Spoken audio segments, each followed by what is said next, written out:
What's going on, peeps? It's your boy DVD back again on what is probably the most bluest Mondayest Tuesday ever.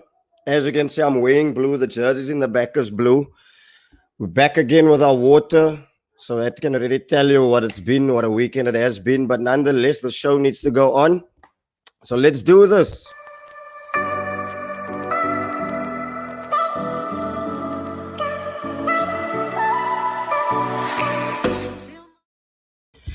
So it's our first review show after what the weekend it was in football. There was Champions League draws that took place, European ties, some FA Cup over the weekend, some Premier League. So without any further ado, allow me to introduce my first guest who's making his debut tonight. But it's not the first time we've touched base on this panel, on this platform actually. So without further ado, Bev, how's it going, my guy? Lovely, my guy. How are you, David D? You looking good, my man? Looking good, but looks can be deceiving. The insides aren't that well after the weekend it was, though. But like I always say, this type of thing is therapeutic. So hopefully you guys can make me smile tonight, and let's have a good chat. What you saying? I'm not your mochi. I'm not here to make you smile. Fair enough. And obviously, what was a London thriller? A guy who blew my mind last week on Nigel's show. So I just figured let's have him on to review. Chace, how's it going, my guy? Debut tonight. How you feeling? How's it going, Devin? Great to be here. Lovely to make my DSTV appearance. Babize Bonke all the way. Lovely.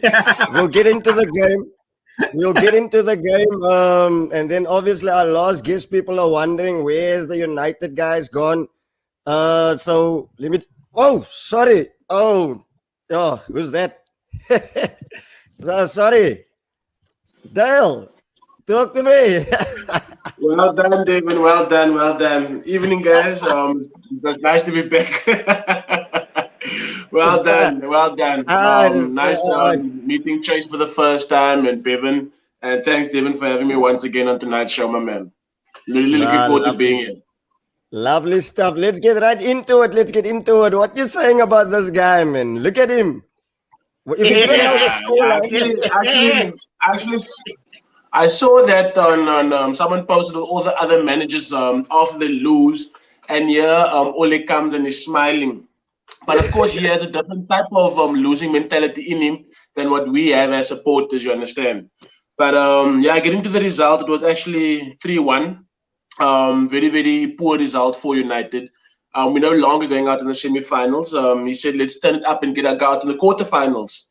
So, it was a very disappointing result. There's actually no positives you can take away from that game, besides Mason Greenwood's equalizer at the 38th minute. But very disappointed in the team. I was really hoping that we could take 2 out of those 2 possible trophies that we could have had this season, which is the Europa and the FA Cup. But Leicester showed up. I was shocked because I didn't lose to Leicester in a while. But Brendan Rodgers just pulled one of those game day performances, and we're sitting licking our wounds. Yeah, that's how I love it. But a fair assessment nonetheless. Bev, I see you shaking your head. What did you make of that, my man? My man, when you start off telling people that a cup is for ego for managers, you must know you're going to lose. You must talking up. That man came off the bench to win more trophies, cups, than anybody I've ever known. But now he's telling us that he doesn't care about the cup. He must go talk shit to someone else. I didn't say that. I was hoping that we're going to win too. Ole must talk shit to someone else, not you. The fans are expecting trophies. Like I said, Ole's losing mentality is totally different from ours. You understand? I will never be caught smiling on a picture after, till today, United losing 3-1. So it's just telling a different story now, because I was hoping, quarterfinals against Leicester, that should have been an easy route through to the semis. And now I'm worried about Granada, but we'll get that. We'll get back to that on another day. Yeah, true. Fair enough. Chace, where do you stand on it? Look, I know, of course, obviously with West Ham, you guys are flying this season, but where do you stand on it? Looking at from the outside in, looking at Ole, do you think he's right in the sense that he's considering league position over trophies? I mean, for me, that's not what United was built on over the years, That's a glorious question, Devin. I must commend you on your journalistic skills there. That's a delightful question. Sure, how you aren't on E-News yet, it's beyond me, dude. But but to answer it for you, fans want trophies. If you look at our mutual enemy, Tottenham Hotspur, they haven't won a trophy in a long time, and it's become what you call a laughing joke. So on the one hand, fans want trophies, but also on the other hand, Dev, the trophies and the cup competitions don't pay half as much as what the league position gives you. So it's trying to butter your bread accordingly. And at the club, as the board, as the players, what do they deem more important? Getting more millions and billions in the league, or giving the fans something to party about? Because a cup, I'd love a cup. I think West Ham's last proper cup was the 1980 FA Cup final against you lot, against the Gunners. So that's a long time I haven't seen a proper trophy. I mean, I've seen the playoff trophies, but that's nothing to write home about. So it's tricky to gauge, but us fans, we want a cup. The board can worry about league positions. Give the people what they want. 100%. Couldn't agree with you more. Dale, where do you see United season going from here on out now? Because, I mean, for me personally, looking from the outside in, the FA Cup was a much easier route to a trophy than what the Europa League was, considering the fact that you could face potentially ties against Roma and Ajax in the next round. Yeah, like I said, going into those quarterfinals against Leicester, it wasn't a team that I expected to lose 3-1. You know, when you go into a game, you always look at, okay, there's certain teams that okay, that's your bread. You know what I'm saying? But then I was shocked by the result. I'm going to be honest, I was shocked by the result. I thought, okay, after the Greenwood equalizer, okay, United's back, and basically it is an away game. You know, so there wasn't anything to worry about. But after the loss, it made me open my eyes. Granada in the semi-final, in the quarterfinals of the Europa, with the possibility of playing Ajax and AS Roma. Okay, those were teams that we beat under experienced managers. So I'm still gonna stick to what I've been saying for the whole of the season. I'm still going to stick with Ole, you know, because experienced managers only gave us FA Cups after Fergie, as well as Europa and a Carabao Cup. This is Ole's second season, full season at United. So a league position is going to give us second spot this season. But now I'm not too sure. I'm going to be humble, and we'll probably beat Granada. I don't think a loss against Leicester City is going to be like, United's now down in the gutters. We're going to beat Granada, but it's those big teams, and yeah, our guys weren't performing as well as I thought. But probably a semi-final, and for me it will just be a surprise if we do go further in the Europa. But for now, out of the FA Cup, second position is not even guaranteed for United. But yeah, I'm gonna be realistic, and it's gonna be a second on the log and a surprise if we get the Europa. Just on that, Dale, sorry to cut in, mate. No worries. Roma, they're not doing too great. Yes, they're a huge name in European football, but I think they're 6th or 7th in Serie A, so they're not having the greatest seasons. I don't think United should fear them. I think you guys should go into that fixture with confidence. Yeah, if you were to get there, if you were to overcome Granada, obviously. But you worry about grenades first. Worry about grenades first, and then I'm not worried about Granada at all. I'm really not worried. But it's actually a good point that you brought up, is that you said something that they're not doing too well. My man, United can be playing West Brom.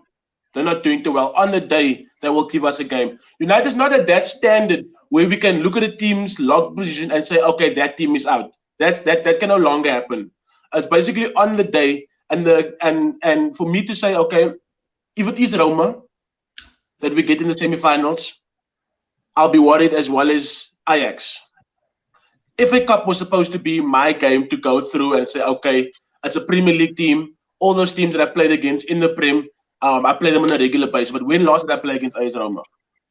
2012, 2011. Yeah. Is Chris Smalling still at Roma? He could be a secret agent for you. Give you the. Johnny Evans was at Leicester. And he didn't do anything for me. He didn't do anything for me. Well. But yeah, so it's a bad result. But at the end of the day, it's gonna raise some eyebrows for all United supporters. You know, where you get certain United supporters that yes, they are delusional. You get certain United supporters that actually are your post 2013 supporters, and then you get your full on, you know, Reds. You know, that understands that these things are new to United supporters. You know, can only afford to win an FA Cup, can only afford to win Europa. So these things are new, but to not even win that, you know, and it's a business end of the season, and it's coming to a second end of the second season. I mean, we got Arteta that won the FA Cup, like Arteta of all people. So yeah, it's just sad. You mentioned business end of the season. I think the great Fergie would have called it squeaky bum time. Yeah.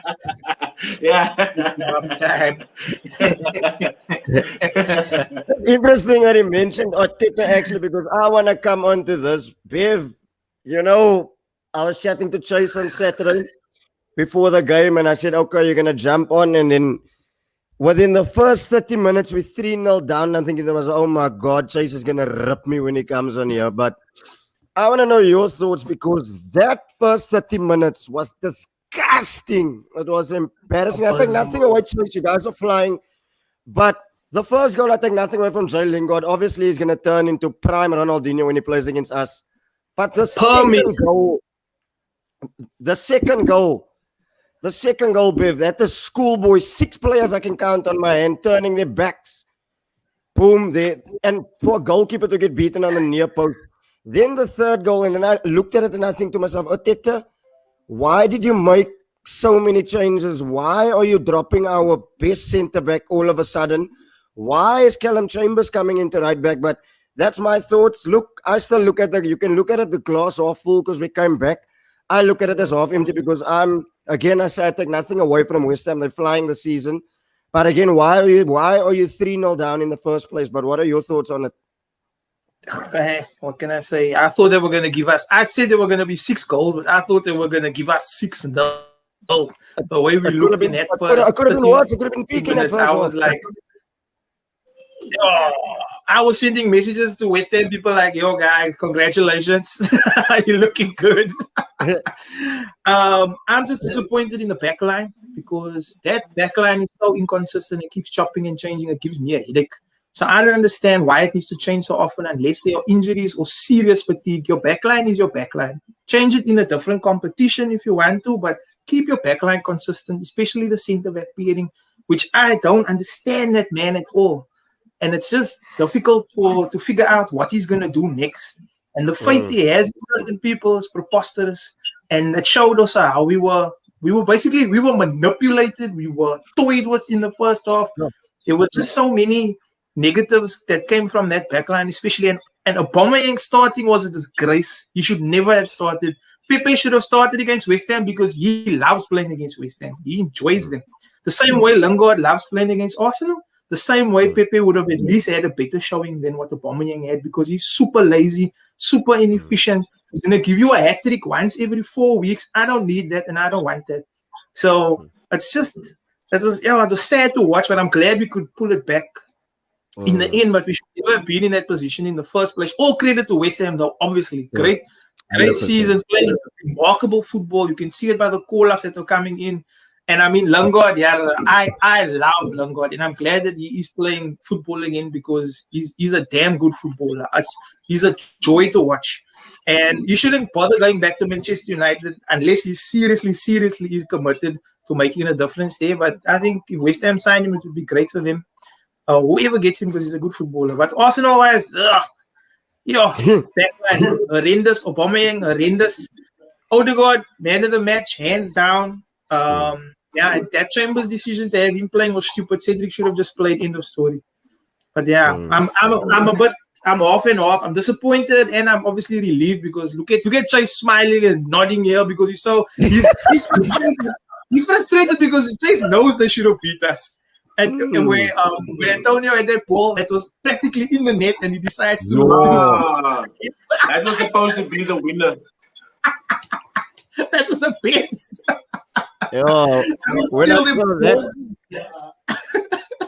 But yeah, so it's gone either way. Both teams thought they could have won it at some point. because it was like that. But yeah, No, sir. You thought you would have won that game. We could have won the game. but friend, the second half, they allowed us to get the ball. They allowed us to get the ball with our backs faced, right? You watch Partey, you watch Odegaard. Our backs are faced there. They allowed us to turn and then go play forward. That never happens in the Premier League. That's maybe NFD where you can do that. But they seriously were sleeping in the midfield.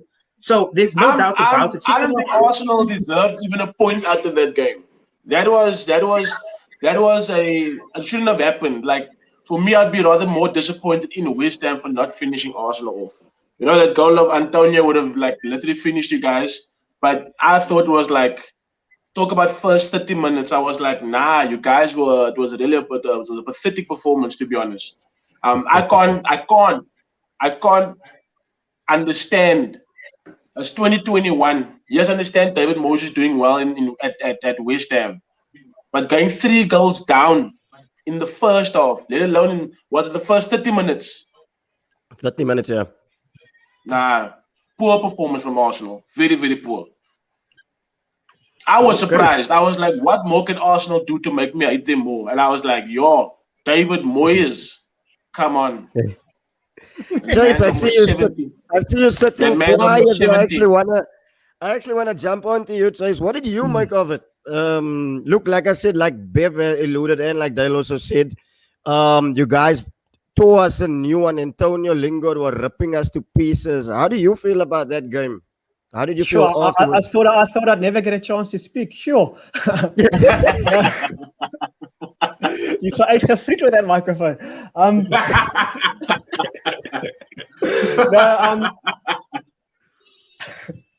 Yes.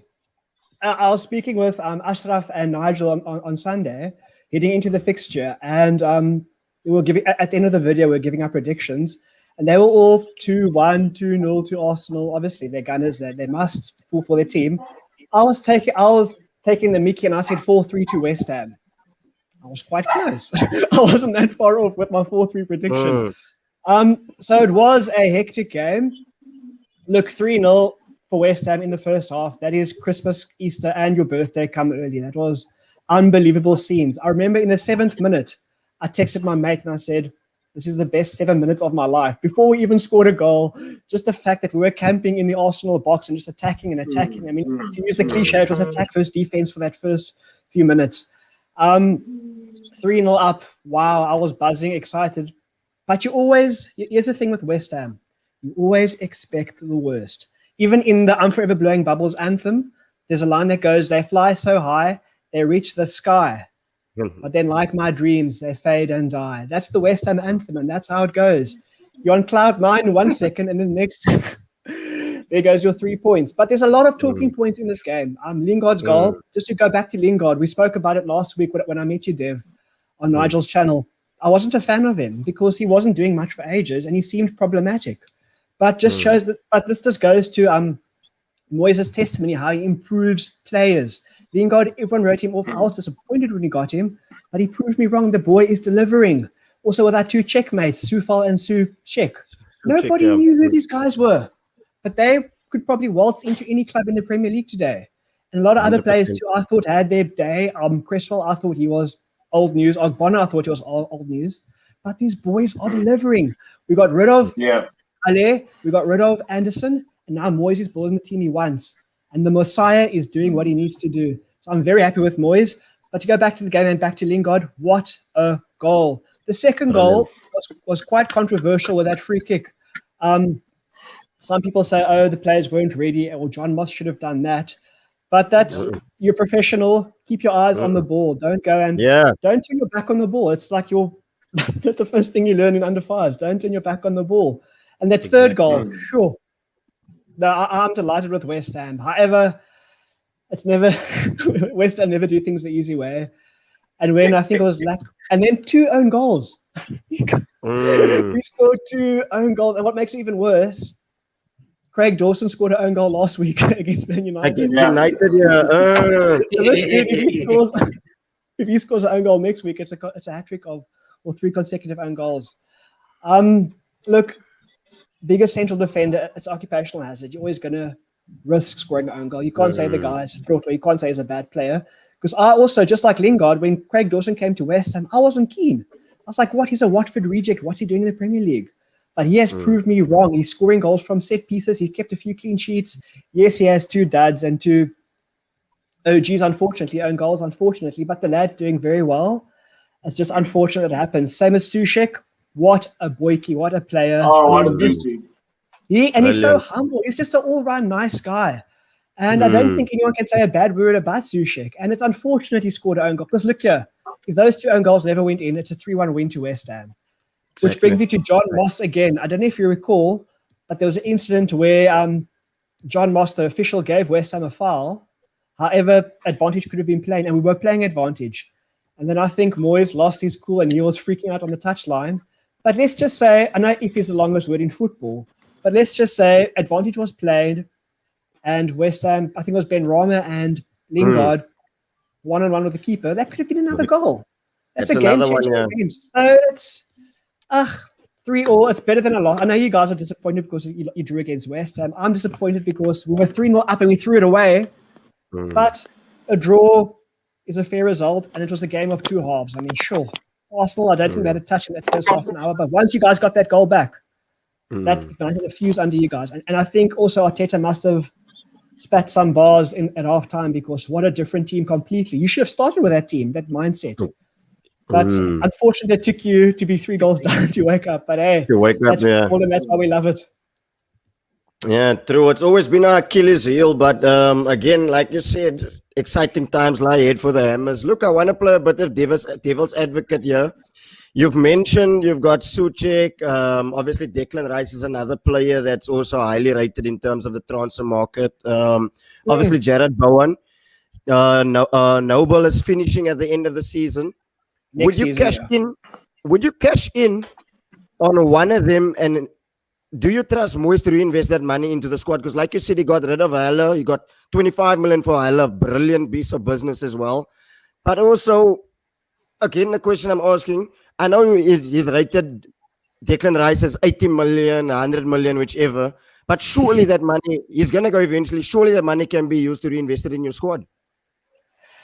Look, the money needs to be invested into the squad. Another reason why West Ham just fell short, I think, is Mikel Antonio. I love him. He's built like a professional wrestler. He's as fast as a Greek poop house. He's amazing. However, he needs backup. He cannot run the entire game at 129 kilometers an hour.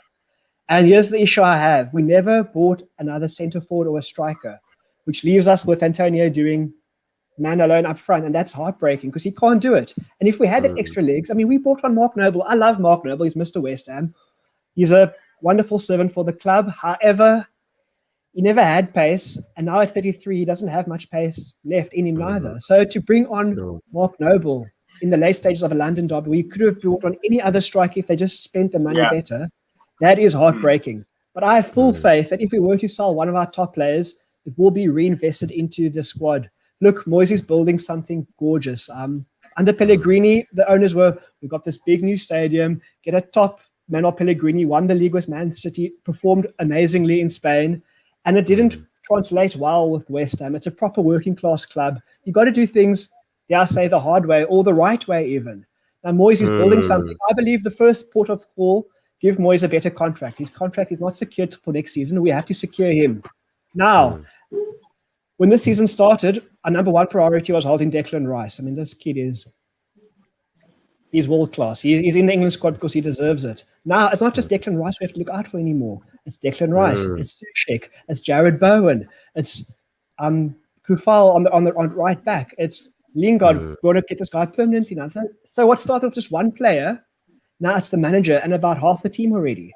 And again, that's testimony to how David Moyes has improved the team, improved the squad, brought the morale back. And again, oversaid, but the log doesn't lie. West Ham are 5th. I mean, come on. Somebody must be doing something right for West Ham to be 100%.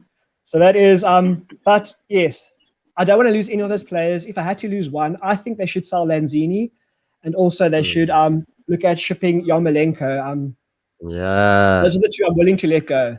Lanzini, I remember before the World Cup in Brazil, Not Brazil. Where was the last one? The previous World Cup was it June? No? Russia. Where was this World Cup? Yes, Russia. Yes, stupid o'clock Russia. Before getting into that World Cup, Lanzini was in the Argentine squad. He was going to rub shoulders with Messi and the best of them, but then he picked up a horrible injury. And unfortunately for Manuel Lanzini, he hasn't recovered since then. And the only thing he did this season was score that brilliant goal against Spurs to equalize 3-3. I enjoy that one. That's still one of my goals of the season. I've got that game recorded on my PVR, and I watch it every night before bed. Just to see those Tottenham players crying, to see those Spurs players lying on the floor, heartbroken. That is the best pick-up you need. But yeah, I digress. If we had to get rid of some players, I get rid of Domelenko because he's so one-dimensional. He's got one left foot, and that's all he has. And also, unfortunately, Lanzini. Yeah, but I want to keep the squad that's performing now. We have to keep these lads. And obviously add some backup for Mikel Antonio because Shane, his legs can't handle a full 90 minutes. Yeah, true. No, I agree with everything you've said. Dale, I actually want to come on to you. You're an England fan yourself. What have you made of Jesse Lingard and Declan Rice? I mean, doesn't it remind you of back in the day? I know you were a massive Rio Ferdinand fan. Rio Ferdinand, Lampard, Joe Cole, all of those players came through. West Ham, Michael Carrick as well. Do you think exciting times lie ahead for the, Do you think exciting times lie ahead for the Hammers? I think it is.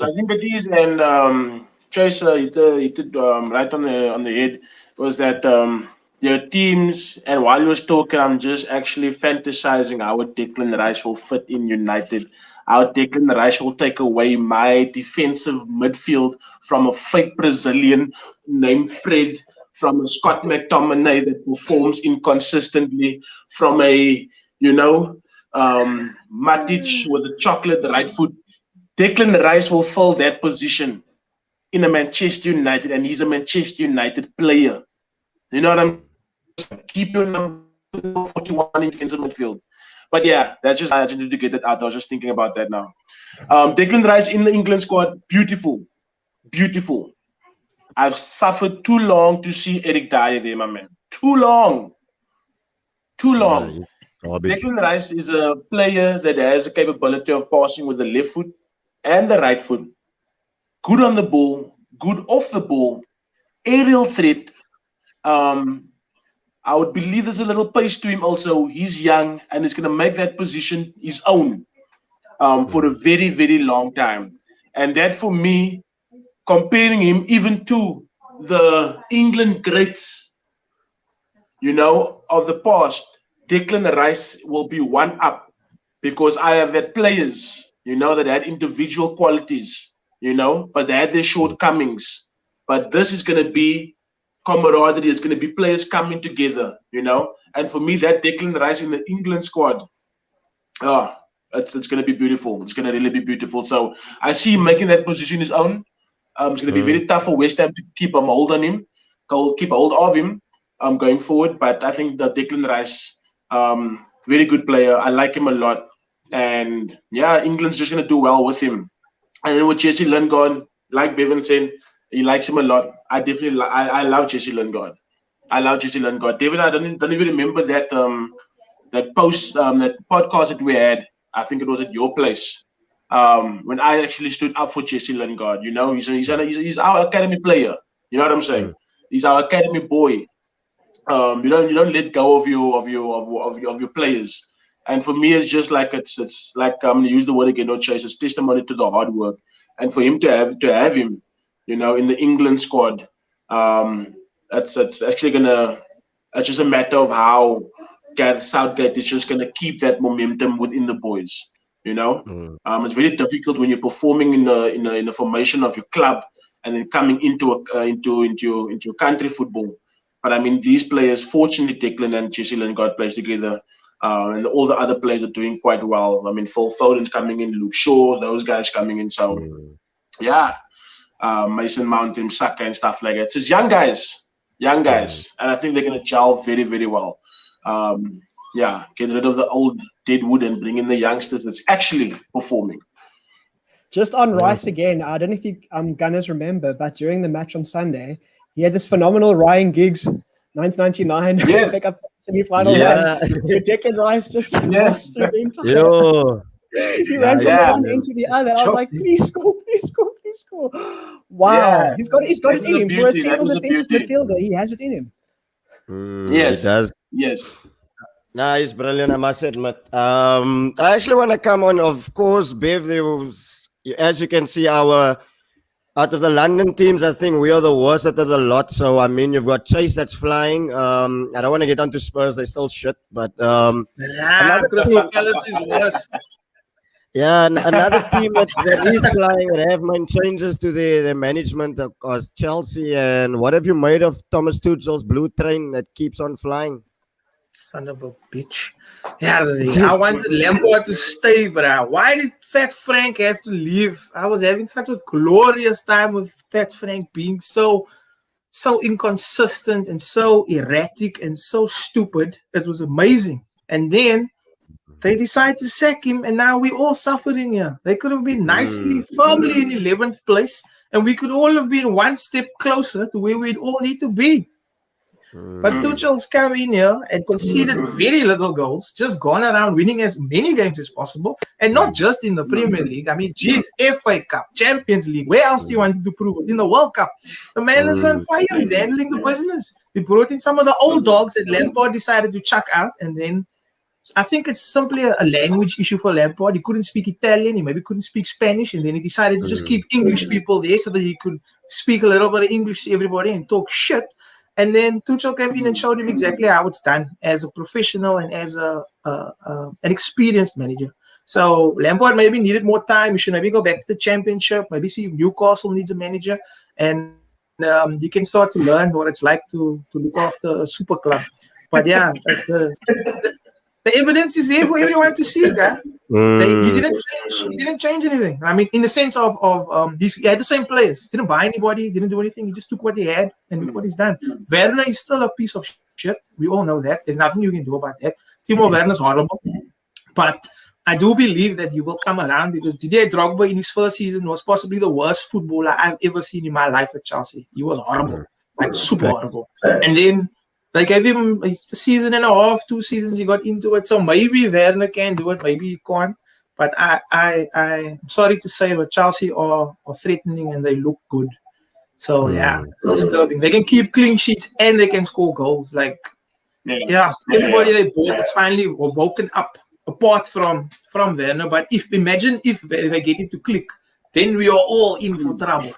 So I don't know what we're gonna do to suppress them and stop them. But Mason Mount also, that boy, another level. I'm enjoying that the English midfield. It's nice to see that. But yeah, I'm very disappointed that Chelsea are doing so well, guys. I'm sorry to say it, but I know exactly how you feel. We all know it's abysmal. When Chelsea play West Ham, that's also another big derby as well. Very feisty affair with the whole John Terry thing going on there, the Lampard thing. Are you a bit weary of Chelsea now? How impressed have you been with what Tuchel is doing at the moment? Me. Yeah. Pronouns, pal. Look, Lampard, we always forget he was a relatively inexperienced young manager. And the Chelsea job, no matter what you think of them as a club, I personally can't stand Chelsea. I think Abramovich's style of, sacking a guy after 2 dud results is harsh. But hey, it's his money. He can do what he wants. I don't care for Chelsea, but I think Lampard, he was a bit too inexperienced. He had a good season with Derby County. But I think Chelsea was just too much too soon. Yes, he was the club sweetheart, which is always going to affect people's judgment, and they're always going to endear him to the club. But I think it was too much too soon for Lampard. And also recently, I believe Chelsea only recently had their ban lifted for transfers. So again, they were allowed to spend money and almost went too much too soon and buying so many players with like your Havertz, like your Werner, like the new keeper. Also, they got Kepa, who turned out to be a dud, and they replaced him with the new keeper now. So there's been a lot going on. I think they were struggling for identity under Lampard. It seemed to go quite all right last season. You would put a lot of emphasis in the youth, but again, a lot of emphasis in British youth who could speak the language.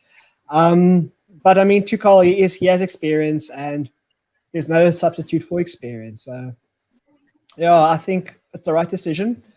Personally, again, I'd like to see Lampard finish 11th at Chelsea. But if I was a Chelsea fan, and if this was my club, I want what's best for my club. And as a neutral, I could say Tuchel is best for Chelsea to bring them forward, as much as I regret it.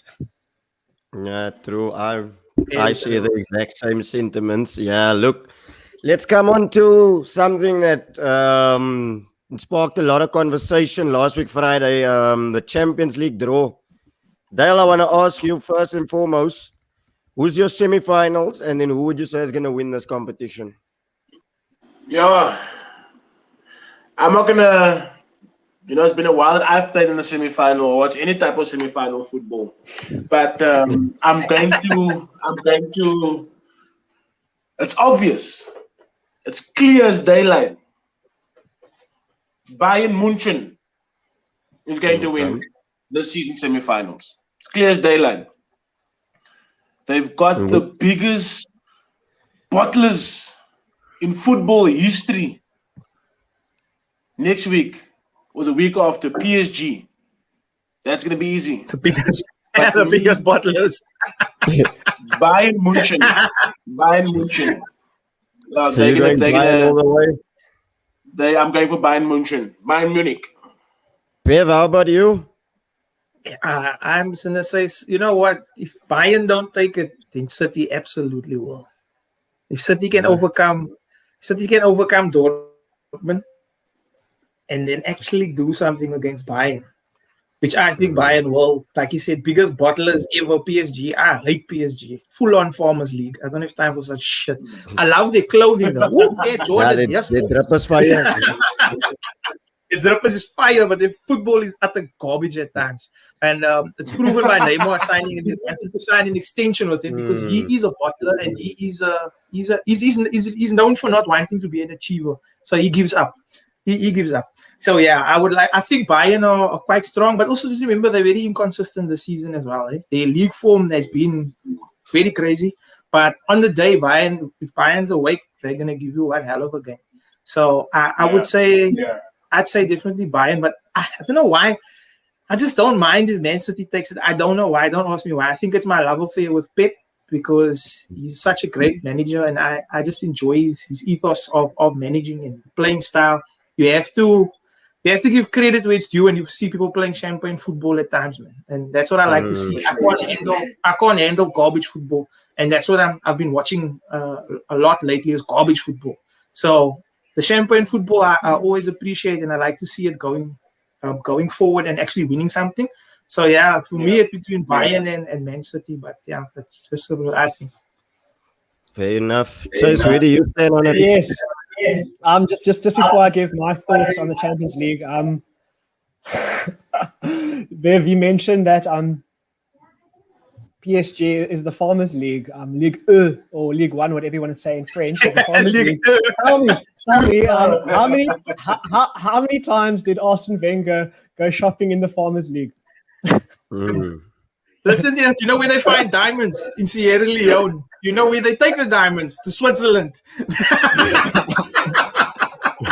Just because something is beautiful somewhere doesn't mean it's valuable. It needs to be taken somewhere else, refined, polished, and then you get your money's worth. Yeah, true. I forgot Benitez used to shop in the bargain bins as well in Spain. I'll never forget that. And he also brought us some gems. No, look, PSG, I share the thoughts of the group. It's more of a fashion brand than a football club.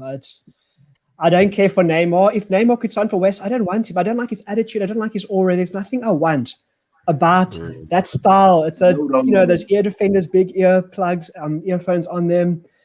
It's arrogant cockiness. I don't like those types of footballers, and that's PSG personified. So I'd love to see Bayern smash them. Then in the other one, I think City will take Dortmund.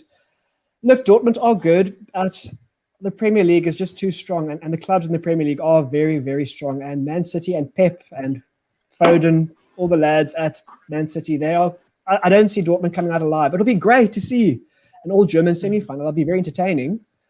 I think, as the Germans would say, that's how gut ja wir's. But I don't see it happening. For me, it's Man City versus München in the semi-final. True. I see the same sentiments. I have a bit of a soft spot for Liverpool, though, but I don't know what's happening there with them this season. But I mean, comparing Liverpool this year on the lines of at Manchester City and Bayern, I can't see it happening.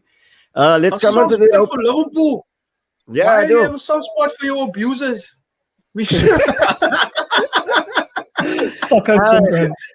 I have a soft spot for Liverpool. Believe No, it the or East not, is saying, I'll punish you till you love me. that's on the wrong channel. That's on other stuff. Well, I'm trying to substitute the words properly, but because we're on a channel, but you know what I'm trying to say. I feel you. BBC. Let's move along. Europa League draw, Dale, talk to me. This is where it gets interesting. Yeah, okay, so we're at the Europa, guys. We're at the Europa. United. That's where I was. How far have we fallen? Granada CF. We're going to go through. Like I said in the beginning of the show, we're going to go through. But it's going to be the why do I feel like Roma's going to beat Ajax? Why do I have that feeling? Because I just feel like it's going to be United and Roma semi-final. But okay, if I look at what the teams that we have to go through, like Arsenal, you're so lucky. But then again, you're not playing Sparta Prague. You're playing the other Slavia Prague. Slavia. So yeah, but then they knocked out Leicester and Rangers, so don't write them off. They're not going to be any easy team, eh? No, you're not gonna beat Slavia. Like I mean, I'm looking at the stats.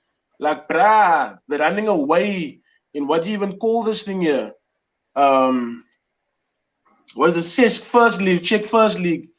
Nah, you're not out there. Everyone was lost in their last 6 games. So you're not out there. But for me, for United side, Granada, it's gonna be a tough route. But if we can get through Granada, and I have a feeling we're gonna play AS Roma. Tell, can you pronounce any of the names of the teams that they played in their last 6? No, sir. When I look at the result, the only thing I can see is W's. That's all. You know? So okay, at least I see them winning. Vowels. They don't use vowels. Just give me a consonant. Consonant. Yeah, like nah. I'm just gonna be like that number 11 is quiet. That number 8 is quiet. Like we're not gonna, it's like your first time watching PSL. You're gonna come here, yeah, you lucky Lekwati and stuff like that. Visa Bonke. Yeah, pension Mshlongu. I like it. So yeah, but back to the Europa. It's gonna be for United. I'm hoping that now is the only trophy that we can win. I think Ole'S played all his cards. I think we've done some brilliance this season where we knocked out AC, which was like everybody was like, we're going big, but it was a guarantee. It was supposed to knock out AC. But yeah, Granada's like Arsenal and Slavia. It's gonna be like we can't underestimate those teams. I just want to see us being consistent and at least just go to a final. Like I don't like honestly I don't care if we don't win it, but just be the final. Because hearing this bottlers, I'm getting close to being a PSG of football, of the Premier League or Europa. We're getting so close to that, but at least just make it to the final. I'll be most happy, and of course, winning it, then I'll be happy. And Bevan will know I'll be super happy. I'll make noise. My social media will be filled with United is back, baby. But yeah, make it to the final. But I'm looking forward to AS Roma and the United semi-final. On that big jail. If Ajax were to overcome Roma, you can always have the Donny van der Beek testimonial game in the semi. That'd be pretty cool. Or a funeral. You can either have a funeral or you can have a testimonial. Maybe that's why I'm thinking it's gonna be United and AS Roma semi-final. Yeah, you know what it's bringing up the Donny van der Beek situation just makes me sad, bro. You can see it's someone that's literally a full-on player, and I was gunned down by Devin and Co in the week. But actually, just being totally honest, Donny van der Beek is not gonna fit into United squad. You know, he's good. He's a great player. But, hey, Give him to us, like you did. Like we gave you Sanchez. Give him to us. Give him to us, yeah. Come now. Yeah, give him to No, us. We no, love no, the no, no, Dutch, no. bro. The Dutch and the No, French, no, we love them. Mm. Who would you guys No, swap we also for love Danny the Van Dutch. der Beek? We Would you guys gave your swap Dutch a for Premier Danny League Van der Beek? trophy. Sorry, Chace? Who would the two Gunners swap Sorry. for Danny Van der Beek? I'll give you So if you Bellerin. go to Arsenal, who would they give away in the other Yeah, direction? listen here. I'll give you Bellerin and I'll give you Chaka. Take that too. Claro. Give me Donny. Done And we'll give you deal. cash. Yes. And we'll give you Sis. cash. Come on. £30. Don't be like that. I don't think I want any Arsenal player in my United squad in this movie. We already have our own struggles of our own. I mean, there was a time that I would like Pierre in my team, but yeah, I nobody would wants take Pierre. Smith Rowe tomorrow from Arsenal. I would Now, take yeah. Smith back Rowe off, tomorrow. Chase, back off. Just get out of here. You're not having this. Get out of here. Just stop it, please. Stop it. You guys Smith get playing Rowe or holidays. Saka? No, you guys, you just a bunch of English perverts. That's all you are. You just pervert with English people. English But yeah, pervert, anyway, oh back my to the days. but yeah, David, that's what I'm like. Look, I would rather avoid Ajax and I'll go for AS Roma. But like I said, for me to get to a final this season, it would just kind of like take away the embarrassment of not winning anything. But when you get to a final, it's that 90 minutes. You know what I'm saying? And that will it's not a home or away. But this of home and away stuff going to it's hard. I'm not gonna lie to you, it's hard. That's cuck. This That's European good. football, like lately, with the teams that we are supporting, like Chase, you'll experience that next season. It's hard. Playing away. Miles, You play away. I was chatting about this. I was chatting about this recently, No. and I don't want European football next season. I'd almost want Moyes to build for another season or two, and then get Europe, because right now our squad cannot handle it. And you're going to like some Croatian, Romanian cabbage patch farm for what on a Thursday? You come back on the Saturday, you play on the Sunday. It's too much though. And now it's even worse. They're bringing the new Europa Conference League. Firstly, that's the Oh, worst competition name bloody hell. ever, the Europa Conference League. Okay, that's great. Yeah. But it's like it's too much. They should. I think they should design it where it's almost like Western Europe and Britain in one competition, and then maybe Southern Europe. But it's far too much, and the distance to travel, it's taxing on the players. And do you really want to qualify for that? It's a poison chalice. They call the Europa League a poison chalice, and it is. It's yeah. The only thing they've done. Yeah. The only good thing about the Europa League is that only recently it's qualified to the Champions League. But again, you have to win the thing to get that. It's too much work, too little reward. Sometimes the winner is already in the Champions League. Exactly. So, that's a poison That means the chalice. following season they must do both all over again, which means they're playing on the Thursday and the Wednesday and the weekend. Yeah. I don't know. Dude. I don't It's know. a mess, It's a though. stupid ass competition. What do you think, Like babe? the How do you see it European going? So I don't know what's happening anymore. Arsenal is a joke in the sense of consistency. Like, 1 minute I think I'm losing to Benfica, and then the next minute we through. I don't know what's going on there. Up is down, down is up, left is right. It's like you just get taken all over the show. And you play away. You're not playing home and away. You play away, and then they still have away goals. And I was like, no, this is not working. All of these goals are away. It's like, all these goals are away. Facts. And we just all take. We set up the fixtures. We take penalties, 10 penalties. We decided like that, and then we just go through and that finish. We don't play 90 minutes. Nothing. We don't need it. We just take penalties, and it's easy peasy. Or we do 5-a-side. I just think that would be the way to do it. Or you can do the crossbar challenge as well. Spice it up a bit. Diversity. Yeah. You see, they should be. Crossbar would You be should be. mad, you guys. You should be in your UEFA, bro. You should be part of your UEFA because this is now really interesting stuff, bro. We call it the Super Continental Cup or something. You know what I mean? Like we give it Intercontinental Championship.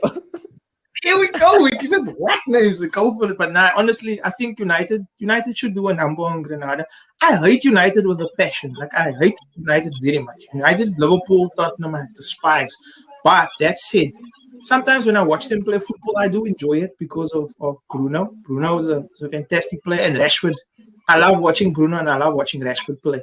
Fred and McTominay, I know United don't like them, but they do the dirty work. So Gotta respect that. And you need all around players, and you need them. United were never prosperous with fantastic names only. You need a Darren Fletcher, you need a John O'Shea, you need a Park, you need players that are gonna be squad players and you can rotate. But we needed one of those players in a game. That's as we don't hate the fact that we're using two people to do one job. Because you guys are useless with the other job. So someone else, because you got Maguire, they can't defend to save his life, and you literally spent, I don't know, the small budget of an African country to buy Maguire, which was stupid. So that's your own fault. Now you need two players to help him because he's an idiot. So you gotta play like these. But like I said, I enjoy watching them play, and I do think that they're a threat. If Rashford is on, then it's game on. Like whenever he's on form, it's a good game to watch. But anything can happen. It's enjoyable. So I don't know. Sometimes I think United will smash someone and then they end up being smashed themselves.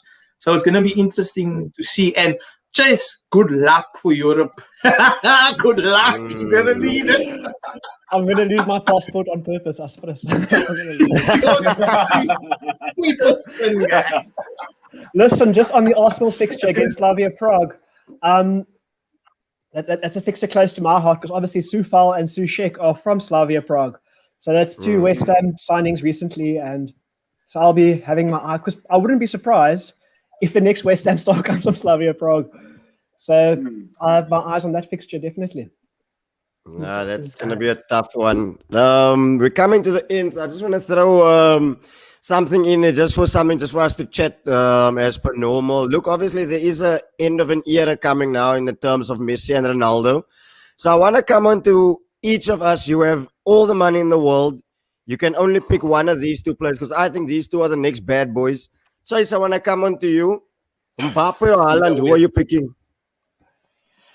Again, I don't care for PSG and their superstars. So it's the Norwegian Haaland for me, please. That's a big enough. The money or the box? Money or the box? I haven't had a striker since 2013, so it's going to be Erling for me. Okay. I'm going on Mbappe, obviously, but Bev, who do you go? I love Haaland. I love his terminating attitude. I love his work ethic, everything about him. No flash, just hardcore killer, a stone cold killer like Benzema. If he doesn't go to Real Madrid, I'll be surprised. Where do you think he will end up, though? Where do you think he will end up? There's talks of City, there's talk of Chelsea, obviously the Madrid talks as well. Isn't he also United talking? Speaking of Man City, I heard. Speaking of Man City today, I heard that they obviously want to replace Aguero and they're throwing Danny Ings. I don't think Ings is. It might work for 2 or 3 years, but it's not a long-filled gap. Where Haaland will definitely fill the gap for the long term. But then again, the same can be said about Kylian Mbappe because they're both very young players. So I think, it wouldn't surprise me if Man City buy them both. They got a huge checkbook. Have you seen their checkbook? It's huge. Massive. So I wouldn't be surprised if they both end up at Man City. I got a Bob card, Chace. I can't afford any of those players. No, we can only dream. I've got a secret tribe card, so yeah. I think it doesn't afford the swap deal. Listen here, don't ever use Danny Ings' name with Mbappe and Haaland ever again, okay? Otherwise, we're gonna cancel you. I'm just quoting what I saw on Sky Sports News. They were throwing his name around in the hat. His name was in the hat. No, man. I don't know, man. No, man. But imagine Man City does get Haaland. That would be very crazy. Because look, Benzema's coming on flight. He's coming to an end. So they do need a replacement for Benzema. And it would make sense that they spend more money on him. Yeah. But does anybody know what the fee is for Haaland? Because he's definitely going to move. 100% going to move. Yeah. And maybe Bayern swoop in, eh? We don't know. Bayern even. You know how it goes. What about Harry Kane? I don't know. What about Harry Kane? Wow. I don't want him though. No, I also don't like him. Where would he go? I can only think of Real. Yeah, Manchester United needed a striker. Even United, even. Like I repeat myself, I hadn't had a striker since 2013. So you'll take Harry Kane? I'll take Harry Kane. Exactly. One thing about Tottenham, I cannot stand them, But Son Heung-min is amazing. I don't know if it's just him Oh, and top. Kane, Top. but what boy. a player. I would welcome him in my squad tomorrow. I love the guy. Bad boy. He's a top player and a top human being. You don't get that often, that combination. He's just a great human Exactly. being and a top player. So, yeah, it's a hell of a thing. But is he injured now And currently? he plays. He injured, he yeah. actually plays at 200. He actually plays at 200% when he needs to skip military work for his country. So that for me already shows me that he can be a very, very top player. I think if Yeah, all our okay. jobs were based on skipping military training, we'd all excel at our jobs. I'd be a titan of industry. Trust me, if I go to the army, I'd be the best player of the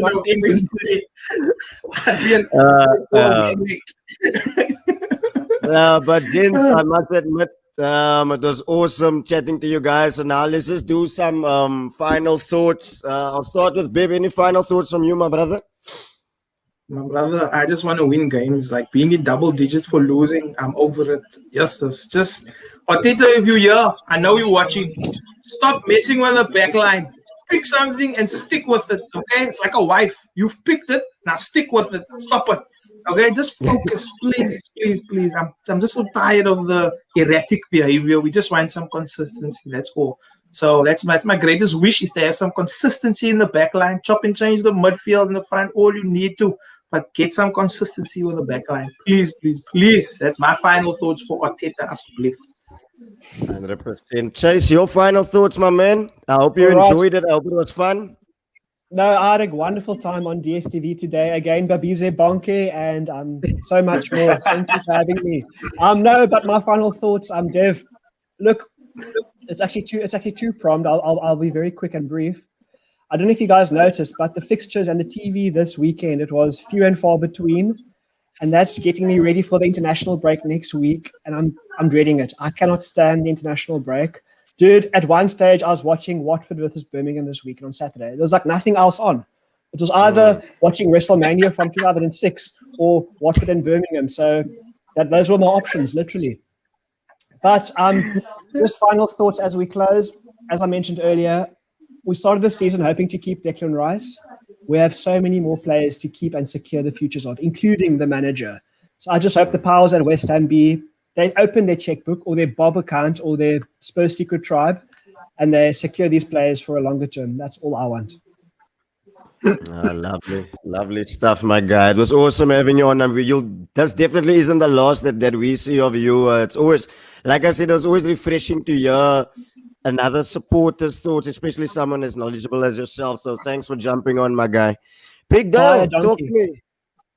Yeah, no, thanks a lot, guys. It was nice to be on here with Bevan and Chace, football connoisseurs.